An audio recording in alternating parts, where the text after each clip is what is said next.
Jéhovah, Saint, Jésus-Christ, Saint, Saint-Michel, Saint, Dieu Tout-Puissant, Saint, l'heure de ta parole a en sonné. vérité. Visite-nous, Seigneur. Amen. Enseigne-nous, Seigneur. Amen. Localise-nous, Seigneur. Amen. Au nom de Jésus-Christ. Amen. L'accomplissement des prophéties messianiques dans une étable. C'est le thème de cette semaine. Et Luc chapitre 2, le verset 6 à 7 sur notre texte de base. Pendant qu'ils étaient là, le temps où Marie devait accoucher arriva. Oui. Et elle enfanta son fils premier-né. Elle Elle l'émaillota et le coucha dans une crèche, oui. Parce qu'il n'y avait pas de place pour eux dans l'hôtellerie. Waouh. Alléluia. Alléluia. Alléluia. Alléluia. Alléluia. Alléluia. L'accomplissement des prophéties messianiques dans une étable. Quel thème? Bien-aimé, avec ce thème, j'ai personnellement appris une chose, qui est ceci. Dieu ne dépend pas du prestige pour accomplir ses promesses. Je réitère. Ce thème m'apprend personnellement que Dieu ne dépend pas du prestige, Dieu ne dépend pas de la richesse, Dieu ne dépend pas des aspects physiques pour accomplir ses promesses. L'accomplissement des prophéties messianiques dans une étable, c'est l'un des thèmes que ce monde, c'est-à-dire, a besoin qu'on l'enseigne. L'un des plus grands mystères de la foi chrétienne, bien-aimé, est que le Sauveur du monde, annoncé par les prophètes, n'est pas né dans un palais, mais dans une étable. Bien-aimé, ce lieu humble n'est pas un hasard. Ce n'est pas du hasard. Ce lieu humble n'est pas du hasard. Dieu n'a pas choisi l'étable par hasard, non. Il fait partie, c'est-à-dire, ça fait partie des plans de Dieu. Ça fait partie de l'accomplissement des prophéties messianiques et révéler c'est-à-dire, ça révèle le cœur de Dieu. Nous devons comprendre que Dieu n'a pas choisi ce lieu par hasard. Dieu veut nous enseigner. Dieu veut enseigner l'humanité, l'humilité. L'humilité précède la gloire. Jésus est né humble et il est fini roi. Si tu es né roi, tu finiras pauvre. C'est ça Adam. Adam est né grand et il est fini petit. Jésus est né petit. Maintenant, il veut finir dans l'élévation. Bien-aimé, c'est-à-dire, tu choisis quoi? Sinon, comment peut-on comprendre que le Messie, tant annoncé depuis Genèse chapitre 3 jusqu'à Malachie chapitre 4, comment on peut comprendre que Jésus, le Messie, le libérateur qu'on a tant annoncé, Abraham l'a annoncé, et Abel l'a annoncé, Isaac, et Jacob, Moïse, Josué, ils l'ont annoncé. Mais, c'est-à-dire, plus de 300 prophéties ont été libérées sur la mission de Jésus, la mission qui viendra faire sur la terre. Mais, ce qui est étonnant, c'est la réalisation de toutes ces prophéties. C'est la réalisation de toutes ces prophéties. Ça s'est réalisé où? Dans une étable. Qui aurait cru que le Messie naîtra comme un esclave? Alléluia. Alléluia. Qui peut comprendre que le bénisseur naîtra comme, c'est-à-dire dans le manque? Il naîtra dans le manque. Qui peut croire? Qui aurait cru que le grand médecin par excellence naîtra sans une sage-femme? Bien-aimé, qui aurait cru que le plus riche de la terre, le plus riche du monde entier naîtra dans une bergerie, signe de pauvreté? La crèche est une mangeoire. Quand on parle de crèche, c'est-à-dire, c'est la chose dans laquelle les animaux, les brebis mangent. C'est ça la crèche. C'est-à-dire, quand on dit crèche, ça camoufle un peu. Quand on dit mangeoire, tu peux comprendre. Celui qui nourrira spirituellement le monde est placé dès sa naissance dans un lieu de nourriture. C'est ça, c'est ce que Dieu veut enseigner par la crèche. Celui qui viendra faire le sacrifice doit naître parmi ses frères sacrifices. C'est pour cela qu'il est né dans la bergerie. Ce n'est pas une malédiction, mais c'est une prophétie.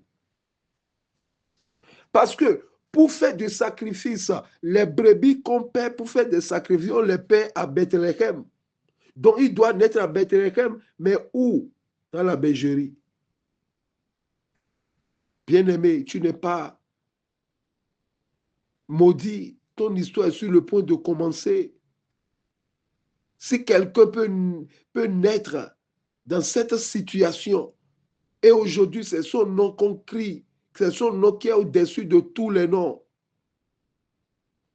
Dieu peut encore faire quelque chose avec toi.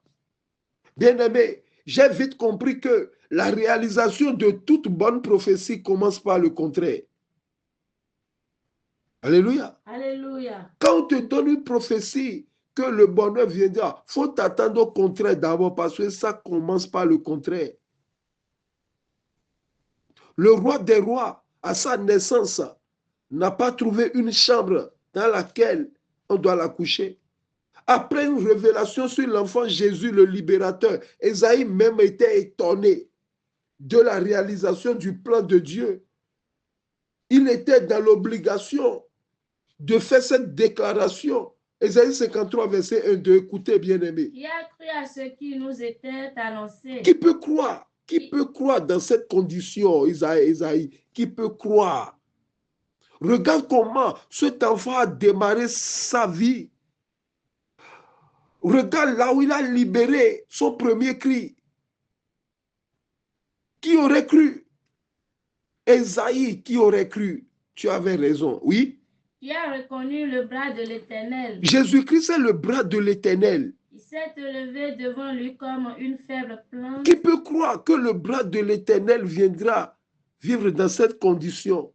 C'est la raison pourquoi il s'est levé devant nous comme une faible plante, oui. Comme un rejeton qui sort d'une terre desséchée. Oui. Il n'avait ni beauté, il n'avait ni beauté ni éclat pour attirer nos regards. Wow. Et son aspect n'avait rien pour nous plaire. Pour nous plaire. Hérodie est obligé de dire au roi mage, allez voir et revenez. Parce que là où vous allez, là, c'est un banlieue. Là où vous allez, là, ce n'est pas un lieu chic.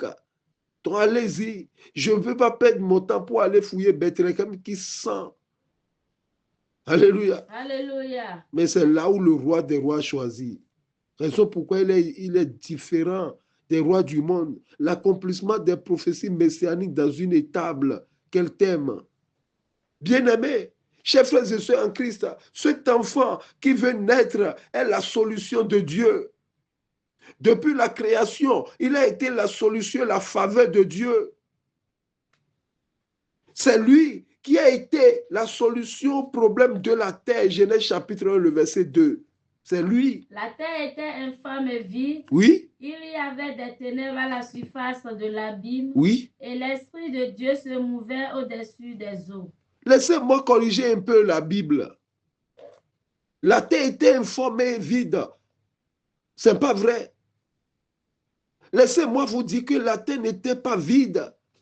Il y avait les choses sur la terre, mais les ténèbres, la présence du diable avait caché la visibilité de ces choses. La terre n'était pas informe et vide, puisque vous allez constater, si vous continuez dans la lecture, on dit l'Esprit de Dieu se mouvait sur les eaux. Donc l'eau était où? L'eau était sur la terre, mais c'est les ténèbres qui ont fait qu'on ne voit pas l'eau. Alléluia. Alléluia. Mais Jésus, la présence de la lumière, c'est lui qui a délivré toute la terre. Dieu dit quoi? Que la lumière soit. Et la lumière fut. La lumière, c'est Jésus-Christ. Alléluia. Alléluia. Donc, face aux ténèbres de ta vie, tu as besoin de Jésus-Christ.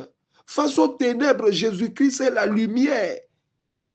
Pas la peine d'aller voir les charlatans pour dire maintenant que tu veux terminer l'année ou bien tu veux commencer la nouvelle année en bonne santé. Non, il ne faut pas perdre ton temps. Tu as besoin de Jésus-Christ.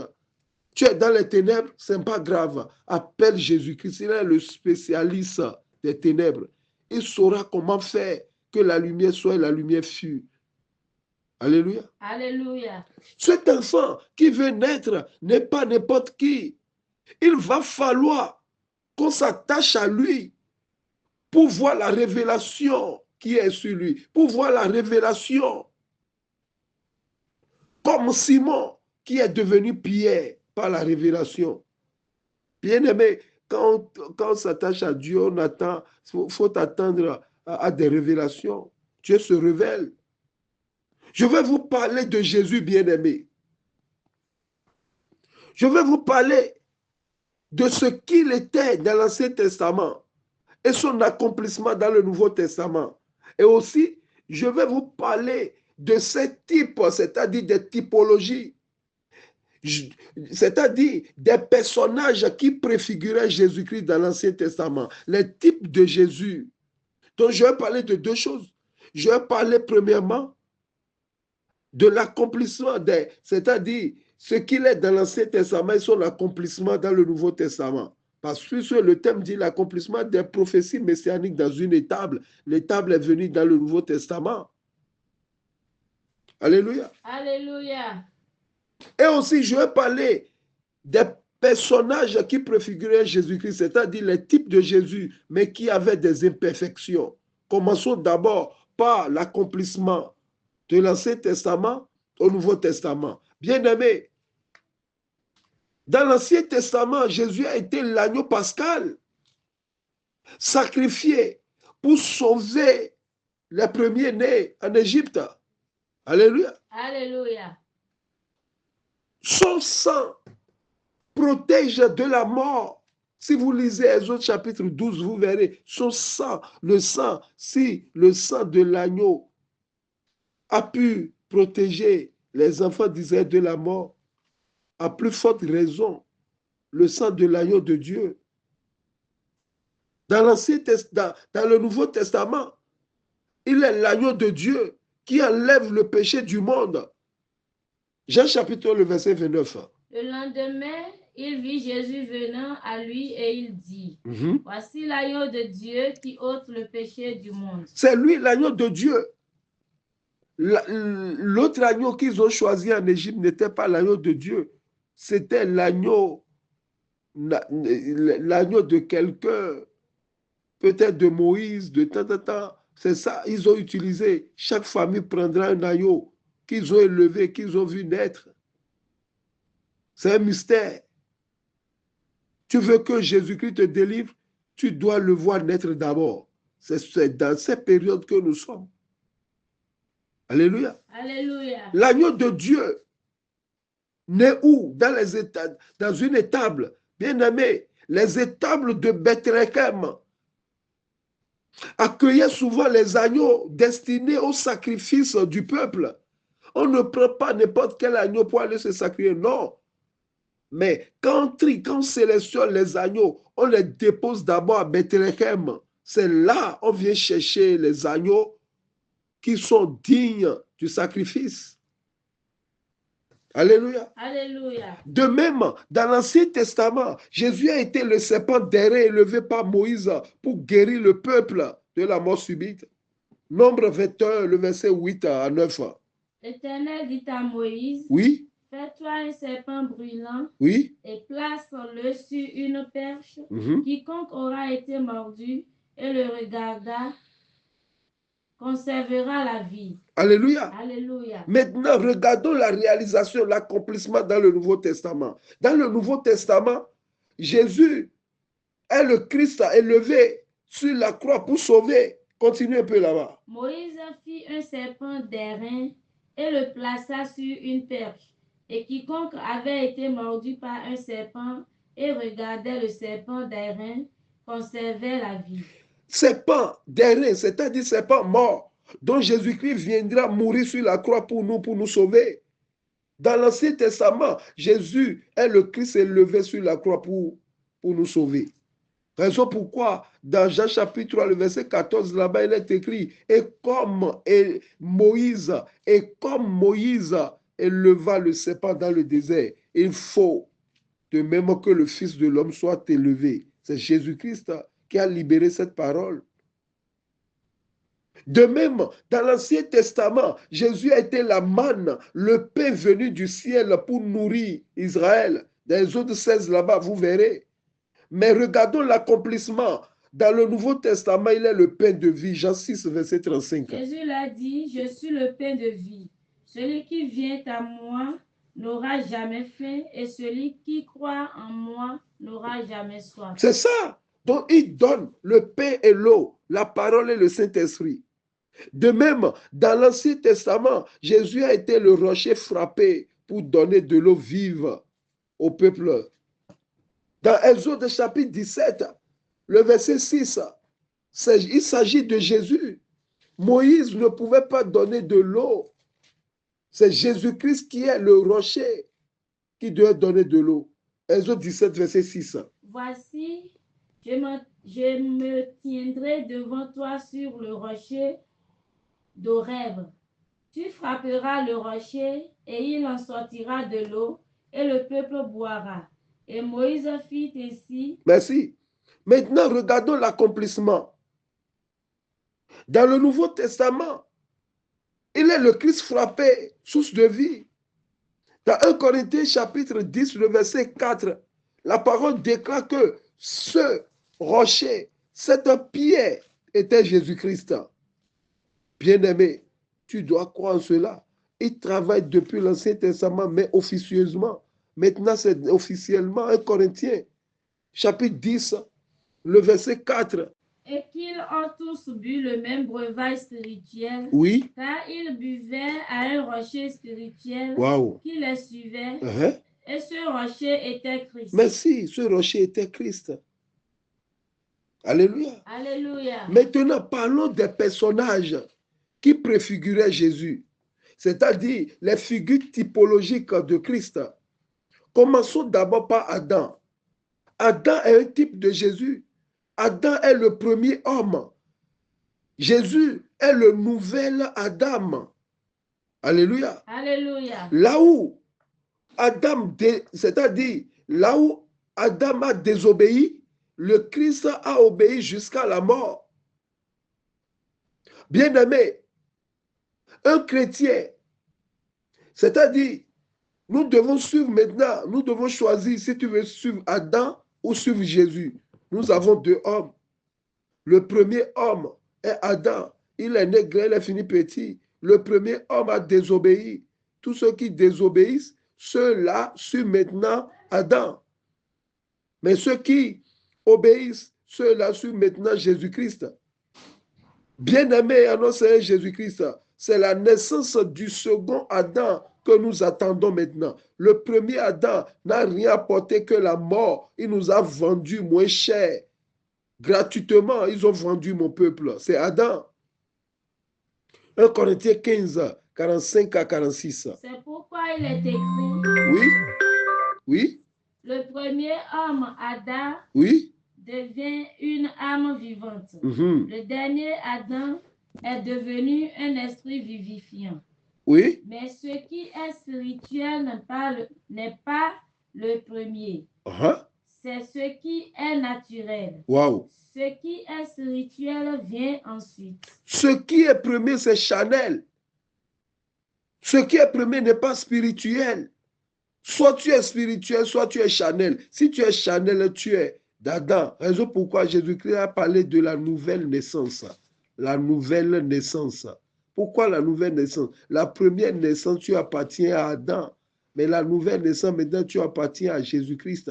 C'est la raison pourquoi Joseph n'a pas couché avec Marie avant qu'on accouche Jésus. Si Joseph avait accouché avec Marie, c'est fini comme ça. Jésus-Christ est né pécheur. Il n'est plus le second Adam. La Bible déclare, il ne l'a connu. Il ne l'a point connu jusqu'à la naissance de l'enfant. Alléluia. Alléluia. Je parle des types de Jésus-Christ. Je viens sur Abel. Abel est un type de Jésus. Alléluia. Alléluia. Abel est un homme juste et innocent, tué par son frère.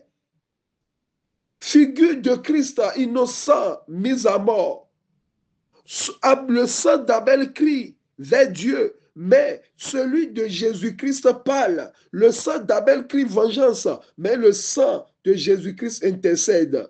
Nous devons suivre Jésus-Christ et non Abel. Alléluia. Alléluia. Abel aussi a ses fils spirituels. Ceux qui crient vengeance, vengeance, vengeance, vengeance. Mais les enfants, ceux qui suivent Jésus-Christ, ils laissent Dieu dire à moi la vengeance et à moi la rétribution. Tu cries ou tu parles. Les fils de Jésus-Christ parlent. Les fils d'Abel crient. Alléluia. Alléluia. Noé est un type de Jésus, sauvé par l'âge au milieu du jugement. L'âge symbolise le salut offert par Jésus. Tu viens sauver, tu as besoin du salut. Nous ne pouvons pas attendre, nous ne pouvons plus chercher Noé. Noé est parti, il n'y a plus l'âge. La fois passée, il y a dans un pays, un homme est en train de construire l'âge. Allez sur TikTok et écrivez l'âge du moment ou bien quoi là. Il est en train de construire l'âge, il dit le 25 décembre, le jour de Noël, Dieu veut, c'est-à-dire amener un déluge sur la terre. Et c'est dans l'actualité. Hein. Et il est en train de construire, d'appeler les animaux, des hommes de venir rentrer dedans. Que le 25 décembre, il y aura fin du monde. Dieu veut régler le problème du monde avec de l'eau. Il y aura déluge. C'est-à-dire, un déluge va s'abattre maintenant sur le monde entier. Que les gens n'ont qu'à venir rentrer dans l'âge. Et monsieur bien-aimé à Jésus, nous n'attendons plus, et ce n'est pas l'événement que nous attendons l'enlèvement et non encore déluge. Alléluia. Alléluia. Isaac est un type de Jésus, fils unique promis, offert en sacrifice par son père. Dans Genèse 26, le verset 6. Abraham prit le bois pour l'holocauste. Le bois sur avec quoi on va tuer Isaac, c'est lui-même qui a porté le bois, comme signe de Jésus-Christ, il a porté sa croix. Oui. Le chargea sur son fils Isaac. Sur son fils, c'est le fils qui veut, qui est le type de Jésus-Christ. Donc Jésus s'est chargé de sa croix, Isaac aussi doit se charger de ses bois. Oui. Et porta dans sa main le feu et le couteau. Waouh. Et ils marchaient tous deux ensemble. Alléluia. Alléluia. Et ils marchaient tous deux ensemble. Jésus,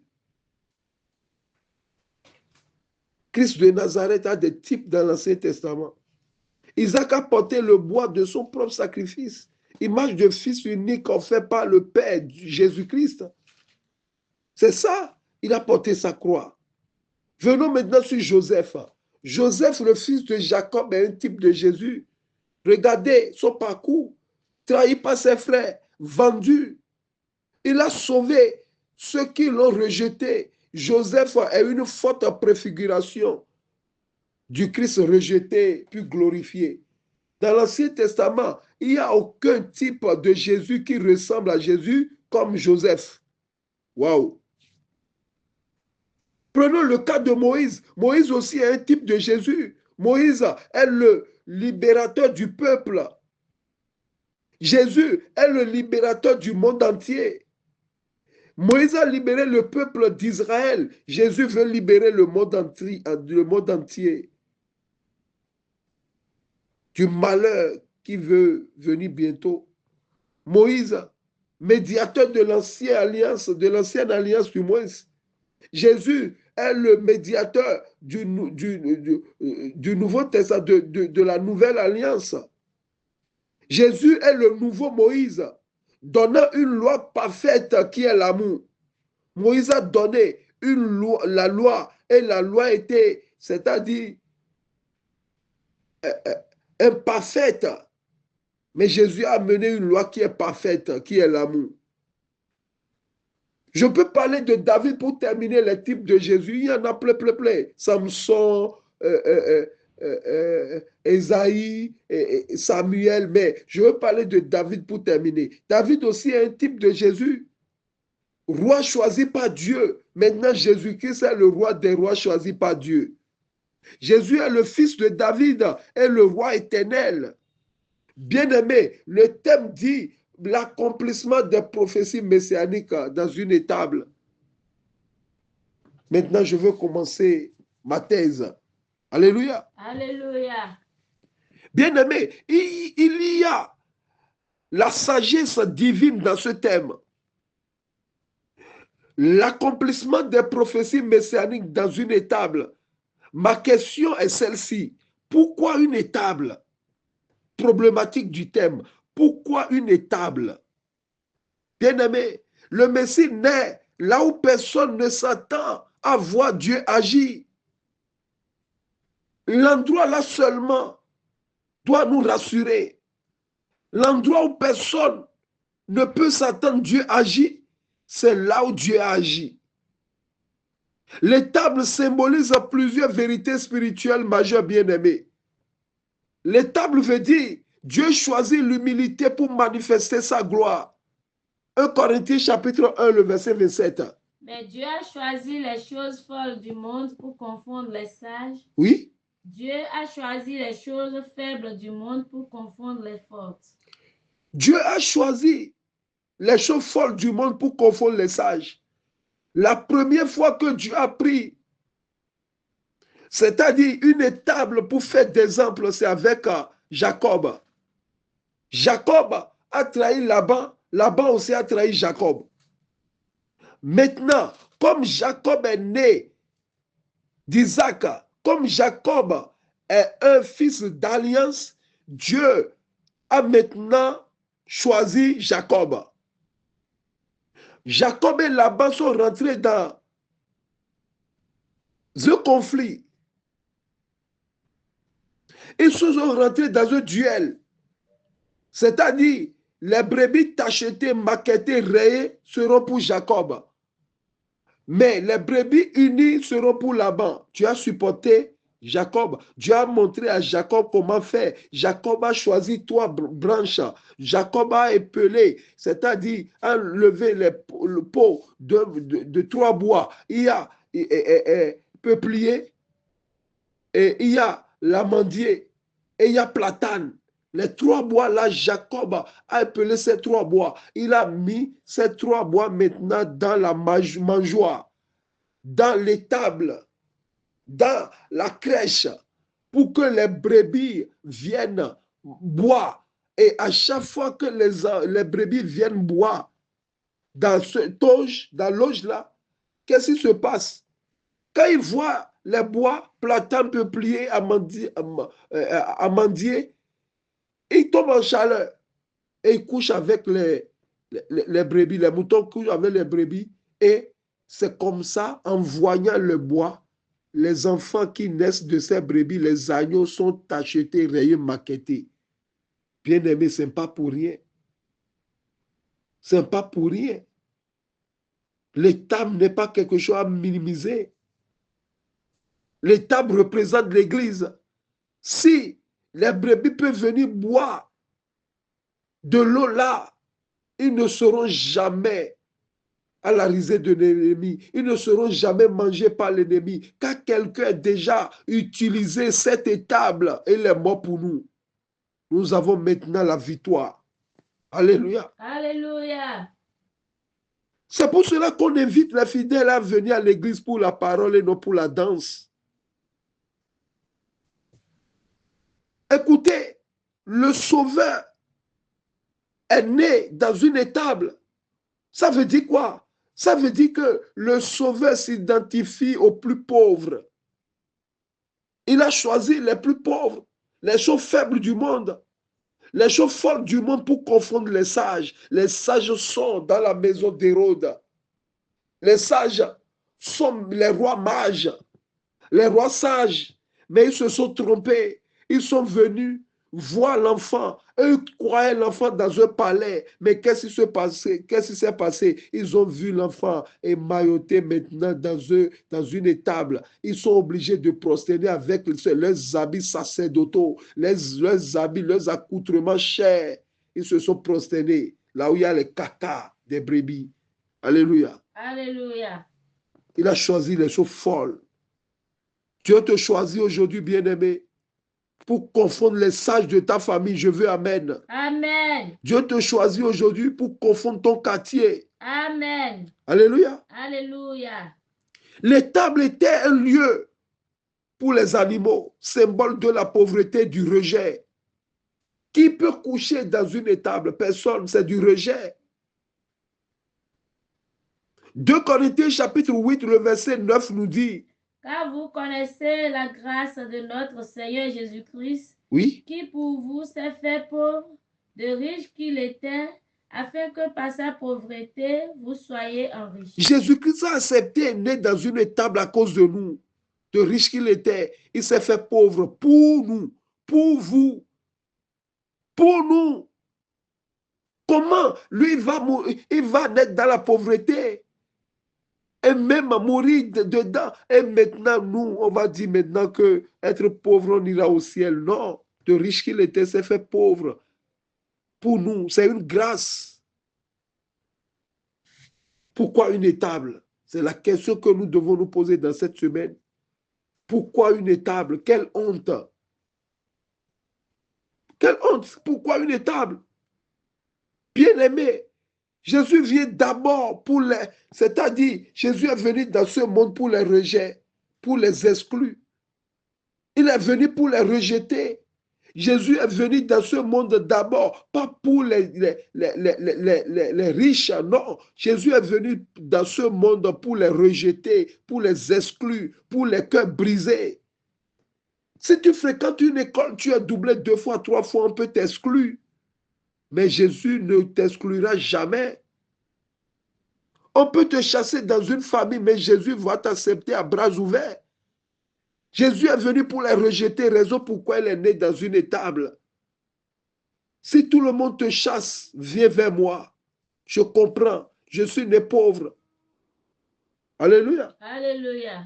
Il est né dans le rejet pour signer sa mission, pour montrer que oui, je suis venu pour vous, les pauvres, en esprit. Luc 2, le verset 6, texte de base à 7. Pendant qu'ils étaient là, oui, le temps où Marie devait accoucher arriva. Et elle enfanta son fils premier-né. Son fils premier-né, regardez si une femme est enceinte. Lorsqu'une femme est enceinte et c'est son premier enfant, regardez comment le père se chine pour aller chercher berceau par là, et guirlande par-ci, les rideaux, comment dirais-je, changer le drap, le lit. Regardez comment les pères se chinent. On a une joie dans le cœur. Et d'autres même vont jusqu'à payer une nouvelle télévision. D'autres font c'est un abonnement Canal+. D'autres même payent Internet. D'autres payent un nouveau portable pour la maman. Waouh, c'est ça, quelle joie. Mais cette fois-ci, qu'est-ce qui s'est passé? Son premier-né, les jeunes filles de son époque fait des layettes. Mais lui, il n'a rien, elle n'a rien. Les jeunes filles d'alors, les jeunes papas d'alors payent maintenant des home cinéma, des DVD, des woofers. Mais l'enfant Jésus a pour son c'est-à-dire c'est le concert que les brebis l'ont livré. Mais ce n'est pas grave. C'est pas grave. Aujourd'hui, on appelle son nom. Et en son nom, il y a des guérisons. Alléluia. Alléluia. Le verset 7. Le verset 7. Elle l'émaillota. Elle est obligée de faire ça. Oui. Et le coucha dans une crèche. Wow. Parce qu'il n'y avait pas de place pour eux dans l'hôtellerie. Waouh, waouh, waouh. Coucher dans la mangeoire des animaux. Le rejet de l'hôtellerie. Il n'y avait pas place. Même s'il n'y avait pas de place, les hommes pouvaient dire, Madame, rentre dedans. Mais les femmes se connaissent. Les femmes savent couvrir leur dignité. Il n'y avait pas une femme dans cet hôtel pour dire, mon mari sort, cette femme veut s'accoucher, je lui donne ma place, elle rentre dedans, je vais m'occuper. Non, le rejet de l'hôtel. Alléluia. Alléluia. Le rejet de l'hôtellerie est une prophétie qui sera vécue dans ce monde. Il n'y avait pas de place pour eux. Quel rejet. Écoutez, Jean 1, le verset 11. Elle est venue chez les siens. Oui. Et les siens ne l'ont point reçue. Waouh. Elle est venue chez les siens. Celui qui veut vous libérer, je le porte dans mon ventre. Celui qui veut payer le prix, donnez-moi de place. Non, madame. Ma copine est venue, on est dans l'hôtel, on veut se satisfaire. Va voir ailleurs. Va dans la chambre à côté. Joseph frappe, s'il vous plaît. Ma femme vient coucher, on peut trouver une petite place. Non, s'il vous plaît, monsieur, je suis occupé.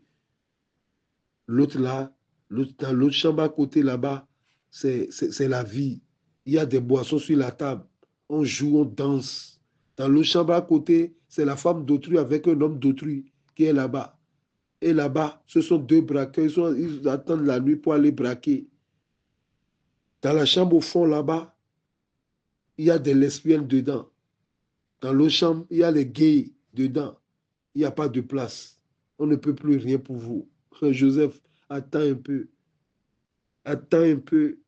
Marie, résiste un peu. Résiste un peu. L'enfant que tu portes va convertir tous ces chambres. Il est venu chez les siens et les siens ne l'ont point connu. Le rejet de cet enfant commence dès sa naissance et accumulera jusqu'à, c'est-à-dire ça l'a suivi jusqu'à la croix. Qu'est-ce qu'ils ont fait sur la croix? D'autres secouent la tête, d'autres l'ont craché sur le visage pour dire que, mais il appelle Élie, on va voir maintenant si Élie va venir. Quel rejet. Bien-aimé, la crèche n'est pas seulement un berceau, elle est un message. Pourquoi l'étable? C'est un message. On peut faire de ça l'objet d'un séminaire, d'une conférence, d'une croisade. Pourquoi l'étable? L'étable n'est pas seulement un berceau, c'est un message. La crèche est un signe prophétique puissant. Matthieu 8, le verset 20. Jésus lui répondit, oui? Les renards ont des tanières. Les renards ont des tanières. Et les oiseaux du ciel. Et les oiseaux du ciel ont des nids. Mais le Fils de l'homme n'a pas un lieu où il puisse reposer sa tête. Il n'a pas honte de dire ça parce que c'est depuis sa naissance il n'y a où mettre sa tête. Ils ont fermé tous les hôtels, toutes les chambres. Mon frère, ce que tu es en train de vivre est une formation. C'est une formation. Il ne faut pas te décourager, c'est une formation. Dieu est en train de te former pour la mission prochaine. Bien-aimé, pour finir, la crèche, la mangeoire, l'étable, aujourd'hui, est un appel pour l'Église. La crèche est un message, est un appel pour l'Église. La mangeoire, l'étable n'est pas un massage, c'est un message. Église, réveille-toi. C'est un message et non un massage. Aujourd'hui, nous avons des massages et non des messages. Spirituellement, l'étable, la crèche, la mangeoire représentent les cœurs simples. Est-ce que tu as un cœur simple? Ou bien tu es compliqué, on ne peut même pas rire avec toi. Toi, tu ris seulement avec les hommes, les riches. Tu causes, tu dialogues avec les riches. Tu n'as que faire avec les pauvres. La crèche représente les vies brisées. Ta vie est comment, bien-aimé? Brisée, déchiquetée, déchirée, jetée. T'inquiète. Il est déjà passé par là. Il sait comment il va te traiter. La crèche, la mangeoire, l'étable représentent les lieux que le monde méprise. Il ne faut pas mépriser l'hôpital. Il ne faut pas mépriser les prisons. Il ne faut pas mépriser les diacos. Il ne faut pas mépriser les orphelins. Les orphelins représentent la mangeoire. Les orphelins représentent la crèche. Personne n'aime rester là.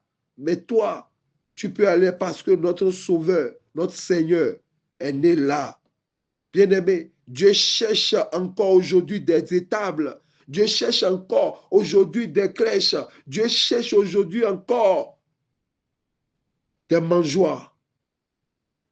Alléluia. Alléluia. Tu as une étable, ce n'est pas grave. Dieu va t'utiliser. Tu es simple, ce n'est pas grave, Dieu va t'utiliser. Lui-même, il a dit, tu es comment? Tu es rempli de souffrances. Tu regardes ta vie, tu ne vaux rien parmi les hommes. Dieu veut t'utiliser. Lui-même, il a dit, Ésaïe 66, le verset 2. Il a présenté 3 sortes de personnes, oui. Toutes ces choses, ma mère les a faites. Tout l'autel-là, c'est la main de Jésus-Christ qui a fait l'autel. Ils ont dit, il n'y a pas de place. La terre, c'est Jésus. Il a dit, sa mère a fait tout cela, mais on l'a privé de ça. Vas-y. Et toutes ont reçu l'existence, dit l'Éternel. C'est lui qui a dit d'exister avant que ces choses n'existent, oui. Voici sur qui je porterai mes regards. Mais il n'a pas ses yeux sur hôtel et télé, voyage, avion. Non, non, non, non, il n'a pas ces yeux-là. Il a dit, voici sur ceux qui je porte mes regards, oui. Sur celui qui souffre. Premièrement, celui qui souffre, j'aime être son ami, oui. Et qui a l'esprit abattu. Deuxièmement, celui qui a l'esprit abattu ne sait même pas comment il va fêter avec les enfants. Il ne sait pas comment payer, il lui cherche comment payer le loyer, sinon le propriétaire va le foutre dehors. Il a l'esprit brisé, c'est pas grave. Jésus-Christ dit, il aime faire ami avec ceux-là, oui. Sur celui qui craint ma parole. Mais, troisièmement, il porte ses regards sur celui qui craint ses paroles. Mais premièrement, c'est sur celui qui souffre. Bien-aimé, tu n'es pas maudit. Tu n'es pas en retard, tu es réservé. Celui qui est né dans l'étable, malgré les prophéties, plus de 300 prophéties, et il est venu. Mais, son premier lit, c'est une mangeoire. Ton cas n'est pas encore grave. Ton histoire est sur le point de commencer. Ton histoire est sur le point de commencer. Amen. 2026, on parlera de toi. Amen. Laisse 2025 te honner. Laisse 2025 c'est-à-dire te jeter la honte. Laisse 2026, laisse parler les gens. Ils n'ont qu'à dire, jeter des balivernes sur toi. Bien-aimé, laisse-les. Je sais une chose, ton Créateur, il est vivant et il se lèvera le dernier. Laisse-les, ils n'ont pas encore compris. Ils verront la gloire de Dieu sur toi. Ne laisse pas quelqu'un te dire que tu es maudit, tu es réservé, bien-aimé. Tu es réservé. Mais la seule chose que je vais te demander, c'est la repentance. Parce qu'il n'y en aura jamais la victoire sans la repentance. La joie véritable vient après l'humiliation. On est en train de t'humilier. C'est la joie qui viendra. La joie véritable, je ne parle pas de la joie simple. La joie véritable vient après l'humiliation. L'élévation divine doit passer par l'humilité. Alléluia. Alléluia. Nous devons comprendre que Jésus-Christ agit jusqu'à présent. Il agit jusqu'à maintenant. Il est Dieu ou n'est pas Dieu, il est Dieu. Laisse parler les gens. Ils n'ont qu'à te critiquer. Ils n'ont qu'à jeter des balivernes sur toi. Mais ton Créateur, il est vivant. Dieu est en train de réclamer ton cœur. Dieu réclame un cœur entièrement consacré. La tiédeur spirituelle est une trahison silencieuse, bien-aimée. Vous devez comprendre, la grâce de Dieu est disponible. Soyez bénis. Amen. Au nom de notre Seigneur Jésus-Christ. Amen. Jéhovah, Saint, Jésus-Christ, Saint, Saint-Michel, Saint, Dieu Tout-Puissant, Saint, ta parole vient d'être libérée. en vérité. Seigneur, La crèche aujourd'hui, c'est notre cœur. La crèche aujourd'hui, Marie, c'est notre cœur. Après avoir émailloté ton bébé, laisse-le coucher dans notre cœur. Amen. Seigneur, grandis en nous, Seigneur. Amen. Au nom et à l'amour de notre Seigneur Jésus-Christ. Amen. Amen. Amen. Amen. Au nom de notre Seigneur Jésus-Christ. Alléluia. Alléluia.